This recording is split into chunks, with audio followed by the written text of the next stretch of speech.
Shalom, salam sejahtera bagi kita semua. Yang terhormat Bapak Dr. Randus Maludin Panjaitan, SEMSI. Pada kesempatan ini, saya akan mempresentasikan mengenai wawasan Nusantara. Namun sebelum itu, izinkan saya untuk memperkenalkan diri terlebih dahulu. Perkenalkan, saya Agnes Margaret Tambah dengan INPM 2214-10136 dari Prodi S1 Manajemen. Baik, langsung saja pada pengertian wawasan Nusantara. Pengertian wawasan Nusantara dibagi atas 3 bagian, yaitu yang pertama secara geopolitik Indonesia, yang kedua secara etimologis, dan yang ketiga secara terminologi. Untuk pengertian yang pertama yaitu secara geopolitik Indonesia. Wawasan Nusantara adalah cara pandang dan sikap bangsa Indonesia mengenai diri dan lingkungannya yang serba beragam dan bernilai strategis dengan mengutamakan persatuan dan kesatuan wilayah dan tetap menghargai serta menghormati kebinekaan dalam setiap mencapai tujuan nasional. Untuk pengertian yang kedua yaitu secara etimologis wawasan Nusantara. Secara etimologis terbagi atas 2 kata, yaitu wawasan dan Nusantara. Kata wawasan dalam bahasa Jawa disebut sebagai wawas, yang artinya pandangan, tinjauan, dan penglihatan indrawi. Jadi, kata wawasan di sini disebut sebagai cara pandang dan cara melihat. Sedangkan untuk kata Nusantara terbagi atas kata Nusa dan kata Antara, yang dimana kata Nusa adalah pulau atau kesatuan kepulauan, dan kata Antara adalah menunjukkan letak antara 2 unsur.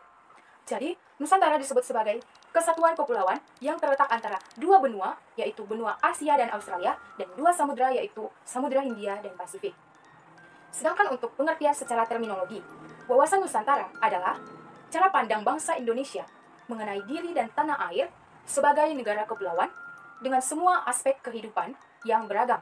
Selanjutnya, pada latar belakang wawasan Nusantara. Wawasan Nusantara dilatar belakangi oleh 4 aspek. Yang pertama, dalam falsafah Pancasila, yang dimana nilai-nilai yang mendasari antara lain penerapan HAM atau hak asasi manusia, mengutamakan kepentingan masyarakat atau golongan daripada individu, serta pengambilan keputusan melalui musyawarah. Yang kedua, aspek kewilayahan, di mana pengaruh geografi harus diperhitungkan. Yang ketiga, aspek sosial budaya, di mana Indonesia mempunyai beragam budaya. Dan yang keempat, aspek sejarah, di mana dari sejarah bangsa Indonesia tidak menginginkan perpecahan atau elemen bangsa. Lalu, untuk hakikat wawasan Nusantara. Hakikat wawasan Nusantara sendiri adalah keutuhan Nusantara dalam pengertian cara pandang yang selalu utuh menyeluruh dalam lingkup Nusantara demi kepentingan nasional. Atau, dalam GBHN dikatakan bahwa diwujudkan dengan menyatakan Kepulauan Nusantara sebagai satu kesatuan politik ekonomi, sosial budaya, dan pertahanan keamanan. Begitu juga untuk kedudukan wawasan Nusantara. Kedudukan wawasan Nusantara merupakan landasan visional dalam menyelenggarakan kehidupan nasional agar sesuai dengan cita-cita dan tujuan nasional.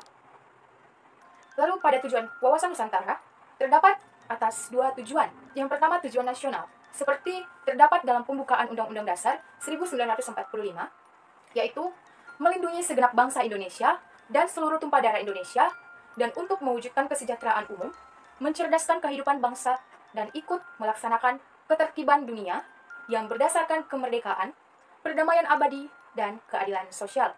Sedangkan untuk tujuan yang kedua, yaitu tujuan ke dalam, di mana tujuan ini mewujudkan kesatuan segenap aspek kehidupan alamiah dan sosial. Selanjutnya untuk fungsi wawasan Nusantara. Fungsi wawasan Nusantara terbagi atas 4 bagian. Yang pertama, konsepsi ketahanan nasional. Konsepsi ketahanan nasional yaitu dijadikan konsep pembangunan nasional, pertahanan keamanan, dan kewilayahan. Yang kedua, wawasan pembangunan. Wawasan pembangunan dalam wawasan Nusantara dengan mencakup kesatuan Polexus Butuhankam. Yang ketiga, wawasan pertahanan dan keamanan negara. Dalam wawasan Nusantara merupakan pandangan geopolitik Indonesia dalam lingkup tanah air Indonesia sebagai satu kesatuan yang meliputi seluruh wilayah dan segenap kekuatan negara. Yang keempat, wawasan kewilayahan. Dalam wawasan Nusantara dikatakan bahwa untuk menghindari sengketa dengan negara tetangga. Lalu selanjutnya ada dikatakan dengan Astagatra wawasan Nusantara, yaitu konsepsi wawasan Nusantara merupakan suatu konsep di mana dalam cara pandang dan pengaturan yang mencakup segenap aspek kehidupan bangsa yang disebut dengan Astagatra.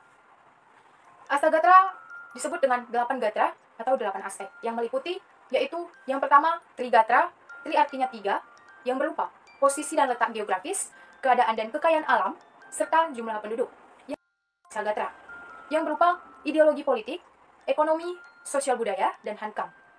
Nah, selanjutnya masuk pada implementasi wawasan Nusantara. Pada implementasi wawasan Nusantara terdapat pada 4 bidang, yaitu yang pertama bidang politik. Pada bidang politik, menciptakan iklim penyelenggaraan negara yang sehat dan dinamis dengan indikator pemerintah yang kuat, aspiratif, dan terpercaya. Yang kedua, pada bidang ekonomi.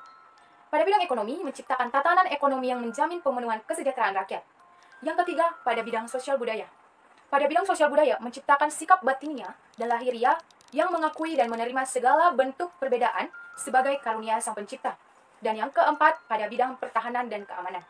Pada bidang pertahanan dan keamanan, menumbuhkan kesadaran cinta tanah air dan bangsa sehingga mendorong sikap bela negara. Baiklah, itu saja yang bisa saya paparkan mengenai wawasan Nusantara. Kurang lebihnya saya mohon maaf apabila ada salah kata dalam penyampaian saya. Akhir kata saya ucapkan terima kasih.